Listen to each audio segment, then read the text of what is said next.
Adrien Brody is here. In every actor's career, one hopes for the role of a lifetime. At the age of 29, he may have found his. After auditioning over 1,000 actors, director Roman Polanski chose him to portray the legendary Holocaust survivor Vladislav Spielman in The Pianist.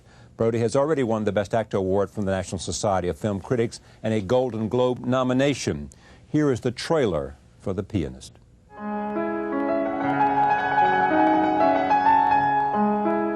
This is the greatest pianist in Poland, maybe the whole world. No one plays Chopin like you. I hope that's a compliment.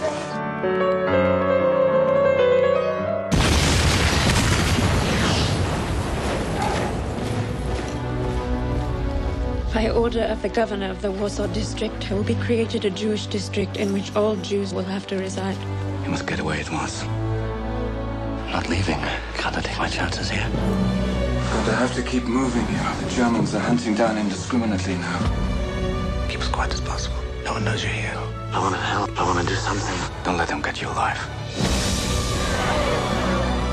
If you prick us, do we not bleed? If you tickle us, do we not laugh?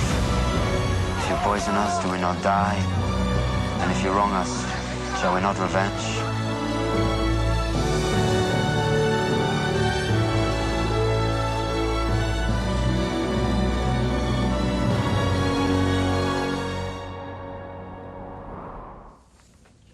I am pleased to welcome Adrien Brody to this table for the first time to talk about a remarkable performance in the judgment of everybody. This was one of those times in which a role and an actor come together in perfect harmony. And so I am honored to have him on this program to talk about this. Welcome. Wow, thank you. Good to have you here. Wonderful welcome, thanks. Your father lives in Queens. Yes, both my parents, actually. So for your father and mother, I say congratulations, and we're pleased to have a New Yorker come home. They'll be thrilled to hear it. He watches the show religiously, so he'll be very excited. Help me understand how this came about, and the process, and your feelings about it. Well, it came about miraculously, because I don't know how these things happen. They just happen sometimes. And I happened to be in Paris shooting Affair of the Necklace, which is another film that I had done, and I got a phone call out of the blue that Roman Polanski wanted to take a meeting with me, which for an actor is a good day. Yeah, it's exactly. So, that's a good call. I knew nothing about the script. I knew about the subject matter. That was about it. And we met, and I met in his office in his home, and we had coffee, and I was so fascinated with him immediately, and he was incredibly warm and generous to me, and treated me immediately with this level of respect. This is a movie that I would have killed to audition for, and he didn't even ask me to audition. And a number of things kind of had to align for things to work out as well as they did. One thing is that I had done a film with another French director named Elie Chiraki called Harrison's Flowers, which I played a war photojournalist. And I just happened to be having a screening that week for me. The director was having a screening for me, and I invited Roman. And he came with the producer and stayed, came out for a drink with me afterwards. So that was a good sign, and you know, we met again. I'd studied piano a little bit. I think it was very important for Roman that the actor who he hired be able to play a bit, and I worked incredibly hard because Chopin is extremely difficult, and I do have a basic knowledge of piano playing, but I don't read music very well at all, so I had to learn it by memory. Wow. I had 4 piano teachers, practice for hours a day. But that, too, is really an incredible thing for me, because I do have a passion for music. I make music on my own, and it provided me with this connection that I probably wouldn't have had if I was allowed to act as if I was playing the piano. Because there was a period of time where I had to lose an extensive amount of weight because the character doesn't eat, and I also chose to isolate myself for that time to kind of, I felt that I needed to experience a level of loneliness and deprivation. And the one thing that really comforted me through all of that time was the music and the playing of the music. And it provided this connection to what Spielman must have felt in those moments of utter isolation, to even just reflect and kind of carry himself elsewhere, carry his thoughts elsewhere, and the power of music. And it was really important for me. And when I would play, I started to understand this relationship between the pianist and the piece and the composer, and the way you play it, the way you approach certain parts more subtly or not, you change the emotions that are coming out of this wonderful instrument and of the story. And every time you're playing it, you're telling the story. And it just was wonderful for me, because you don't normally, first of all, I don't have the discipline to practice the piano enough on my own. But this gave you the discipline. Well, you can't say no to Roman, first of all, period. You can't say, I didn't practice enough today, I don't know this part of the ballade, I'm sorry. It's like, you don't want to do that. Did you eat? And did you play the piano? Yes, I did eat, and I played the piano. For the benefit of people who don't know the story, okay, tell me the story. Well, it's really a story about the survival of this one man. It's based on his memoirs. He wrote these memoirs about 4 years after living through the Nazi invasion in Warsaw. He lost his family, he loses everything. And he was a well-loved, well-known composer. And he miraculously survived, and by hiding in and around the ghetto of Warsaw, the kindness of strangers, and what's remarkable, and what I found remarkable in reading the memoirs, is that it has this incredibly objective perspective. He doesn't glorify or make himself any more heroic than he was. He hung on to life as best as he could. He was unable to help his family, but yet he maintained his dignity throughout all of this. And it also doesn't vilify the Nazis, although obviously... You see the obscenity of their conduct. Yes, exactly. And it doesn't portray all Jews in a favorable light. And it's remarkable and lacks sentimentality. And How close does it parallel his story, the film? Very closely, incredibly. It's Roman and Ronnie Harwood, the playwright, stuck remarkably close to the memoirs, and that rarely happens. And even if a film sticks to a book or a memoir, the memoirs of someone, usually, been my experience, that the director's kind of vision superimposes itself over that and becomes their story more. And especially with someone like Roman Polanski, who has lived through this time, who has experienced tremendous loss in his life, but to the hands of the Nazis. He's lost his mother. He was surviving on his own as a boy in Krakow. He could have changed things around. And he definitely did incorporate a lot of personal things and shared a great deal with me, which... His personal story. His personal story. Yeah, he shared, I mean, not just his own story, but things that he experienced in Poland at that time, things that he witnessed. His father coming home one day. There's a scene in the movie that... they needed a transition in the film, which wasn't quite as succinct as this, where the Jewish people were losing more and more rights and forced to walk in the streets, and they were being put into the ghetto, and my father in the film is slapped by the German officer. Right. This happened to Roman's father. And Roman remembered his father coming home and telling him that story. And so when it's that personal, it kind of really allows you to understand things deeply. Take a look. This is a point where you're playing the piano on radio during bombing of the city. Roll tape and get a sense of the film, which is a remarkable direction by Roman. I should also make this point in this process of getting hired. You know, the expectation was that it would not be an American actor.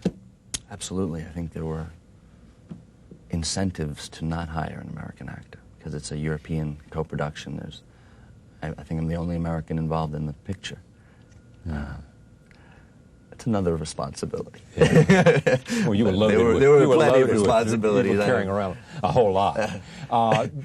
Did Roman, you and I were talking during while we were watching that, this notion of, you don't want to say comeback, but this is a film that once again establishes his genius as a filmmaker. I agree. And I don't, it's not a comeback. I think most artists and creative people do not necessarily find the material always that you can connect to as deeply as you really would like to. I know personally as an actor it's hard to find, it's been very difficult to find material after this that I connect to. I think for him as well, yeah. But for me, and I try to be patient and I try to be very selective because I know what's fulfilling. But there are other, I mean, he found a way to express something he knew implicitly, and it goes even beyond his experiences in Poland. And this is something that, you know, I didn't necessarily even discuss with him, but I feel that Roman kind of embodies a number of the strengths that Spielman must have possessed. Which are? Well, here's a man who has experienced a lot of wonderful things, but also a great deal of tragedy in his life. And he has this incredible enthusiasm, this almost childlike enthusiasm, this openness, this curiosity, this sense of humor, this passion, this attentiveness to detail, everything. It's so inspirational to be with him, and I feel that way often about the work. And when you have a director that is that passionate about it and doesn't let one thing slip by, one little thing, he'd be there scraping ice pieces on me and spitting on me and roll, getting into it. And he laid in the dirt to show an extra how he wanted her to fall specifically. And I mean, this is Roman Polanski. He's laying in the dirt over there. You go with that. And I just felt that Spielman must have had this kind of strength had to survive. And I stole it from Roman consistently on a daily basis. But you also did all the things he demanded of you. How much weight did you lose? 30 pounds. You're not fat, by the way. No, but you know, when you're playing someone who's emaciated and you're thin, so you lost how much? 30 pounds. You went from what to what? 160 to 130. And you just by not eating, just well, I ate. I didn't eat much, but I ate. I ate enough to kind of. And what does that do? Survive. To survive. Yeah, basically. Yeah, but I mean, well, did he ask you to do that, or yes. did you? He did.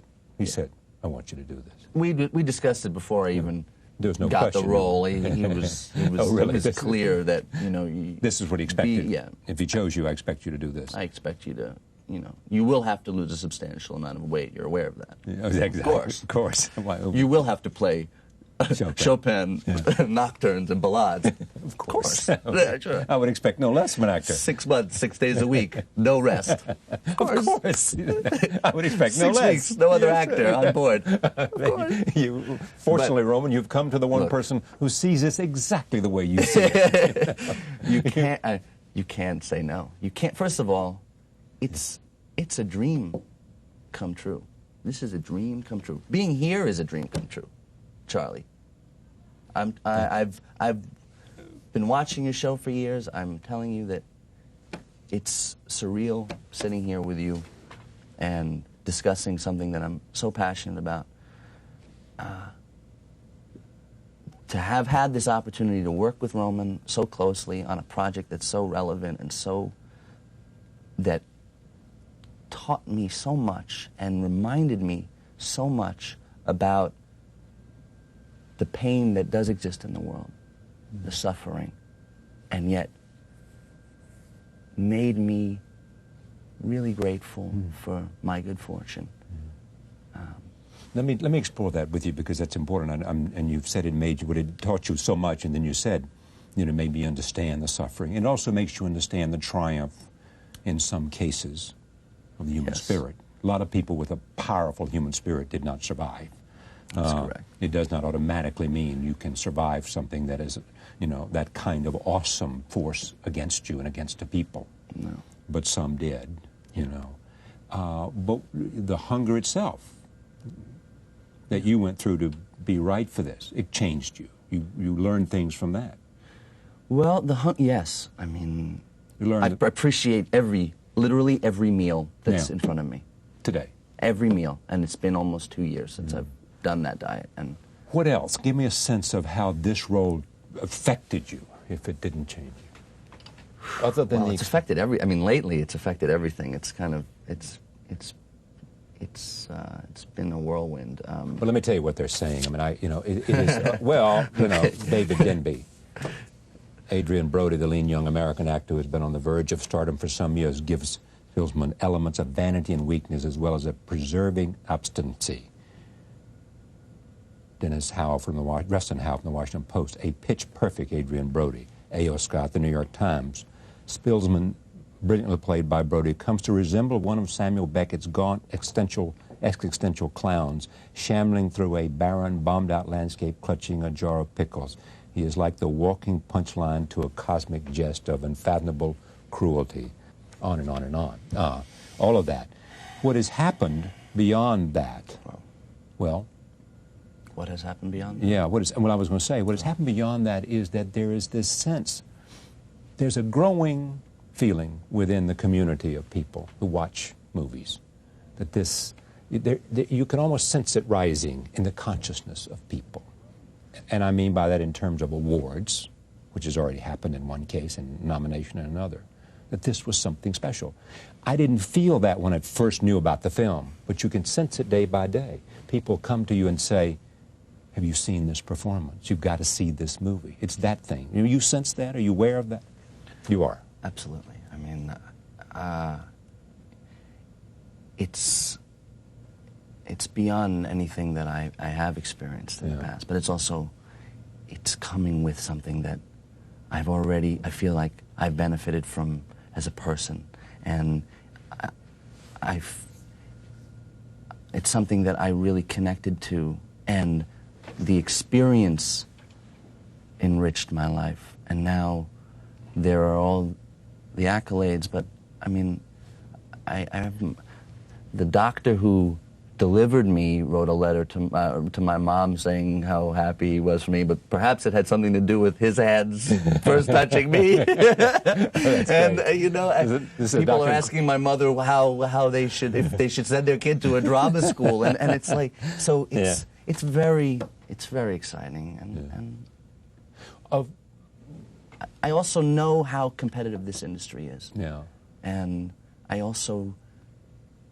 I've been doing this for a really long time, and to finally be mentioned with actors who I greatly admire. Nicholson, Caine, to take two. Daniel Day-Lewis, Nicholson, I mean, these are phenomenal, phenomenal actors. And to be mentioned, you have a right to be. It's very exciting. There is this, too.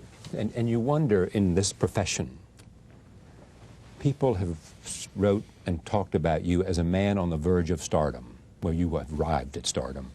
But it is that, don't you? I mean, you know, do you wonder, I mean, was there a sense about you that I know this is the right thing for me, i.e., this profession I've chosen, which I love and find myself gaining in confidence and skill, and knowing that it would come, that there would be a film, that there would be something that would push you up there to the next zone? I always knew that this was what I should be doing, always. Whether I knew or felt confident that I would definitely have access to this kind of material, not necessarily.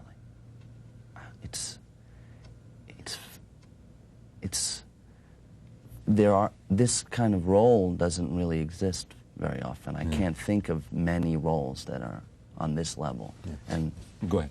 But I kind of found an outlet and a purpose for my own sensitivity and my own creativity, and it was something that I was comfortable doing.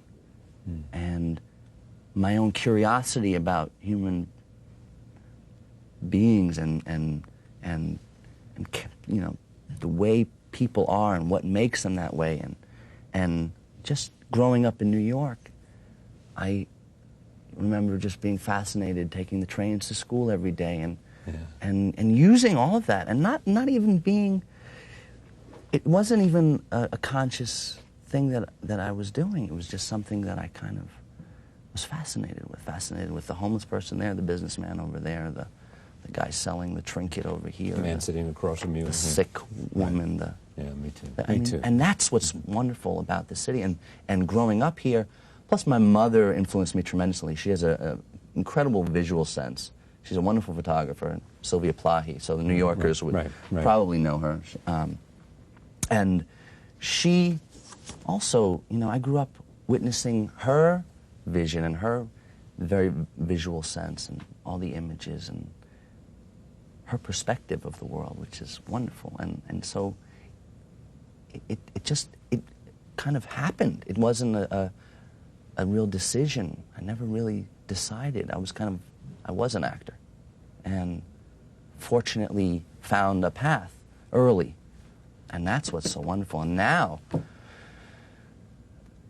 I don't know. You know, now it's like, okay, you know it's going somewhere, but you don't know where. Go somewhere. Yeah, exactly. Let me take another look at the scene. Roll tape.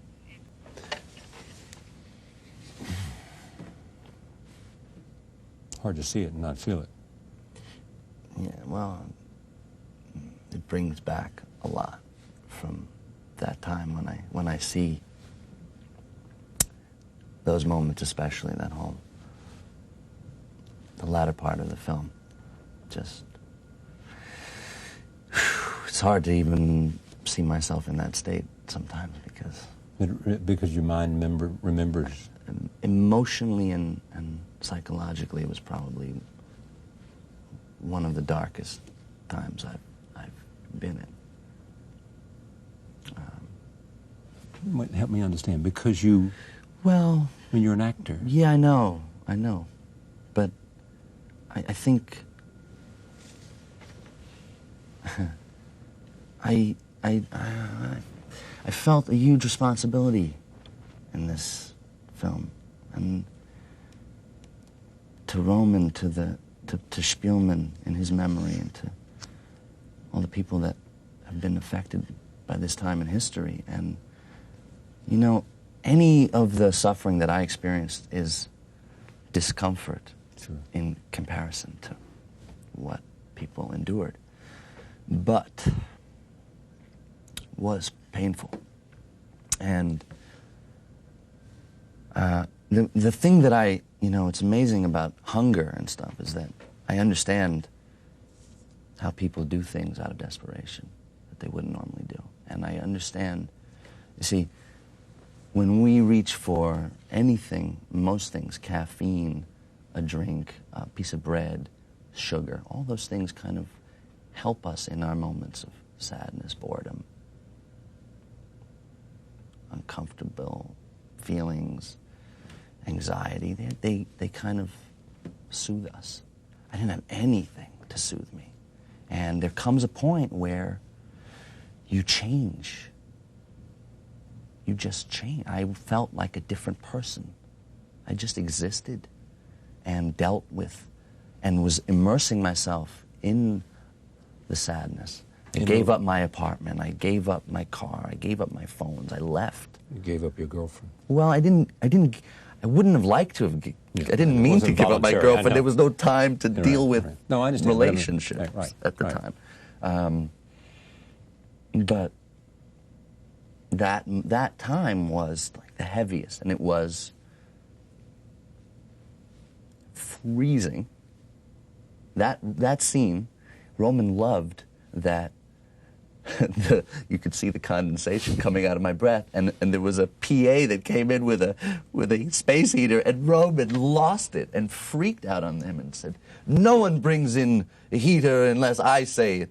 And he opened. We were shooting in an abandoned building, and he opened every window, and he loved. And it's cold as hell outside. And I was 130 pounds, and.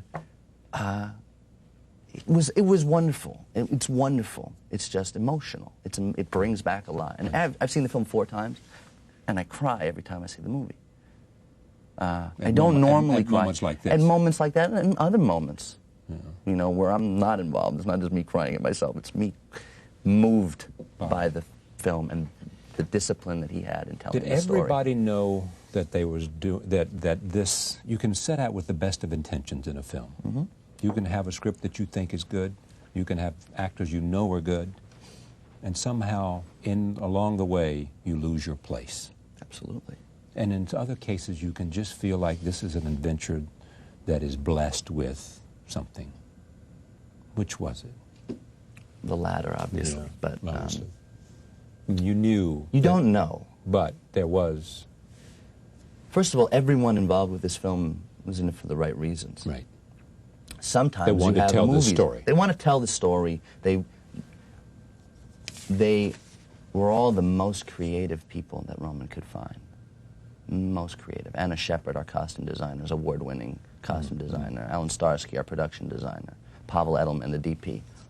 Everybody. Everyone was in it for the right reasons. Sometimes you make movies and there are other incentives for people to be involved, and they want to be working. This was not a comfortable, big Hollywood production. This was a film that everyone chipped in 100%, and Roman wouldn't have settled for anything less. And even with that, you don't necessarily capture magic. Sometimes you do. Sometimes you capture magic, and that's what's beautiful about film, is that it is permanent. And yet there's no way you can tell somebody a formula for capturing magic. No way. You can have the best people, and you see it. What happened to him after the war? Well, he played again in the radio station. You know, he played the closing piece while the station was bombed. He was playing the Nocturne, Chopin's Nocturne, posthumous. And then when they reopened the station, he played again the same piece. So it kind of came full circle. And he stayed in Warsaw and had a family and was already well established as a musician, was well loved. He continued to compose.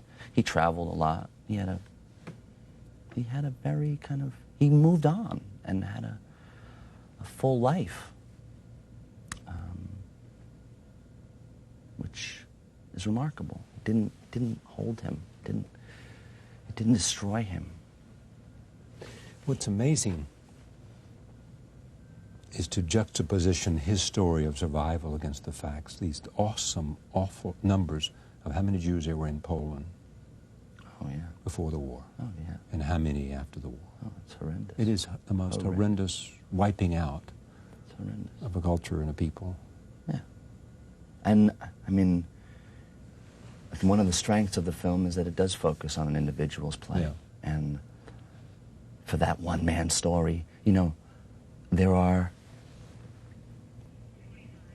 tens and thousands and hundreds of thousands of people and millions of people who have had very similar stories. And you kind of are exposed to an individual struggle, and hopefully you can... It's very difficult to grasp numbers. It's just numbers, putting people in numbers doesn't also work, even being here. Yeah, individuals tell stories of survival and courage, and it's not told in numbers, it's told in one individual after another. It's a remarkable performance in a powerful film, a coming together of a director and an actor and a story that seems just about right. Thank you for coming. Wonderful talking with you, Charlie. Thanks. See you. Thanks a lot. Good luck. Thank you.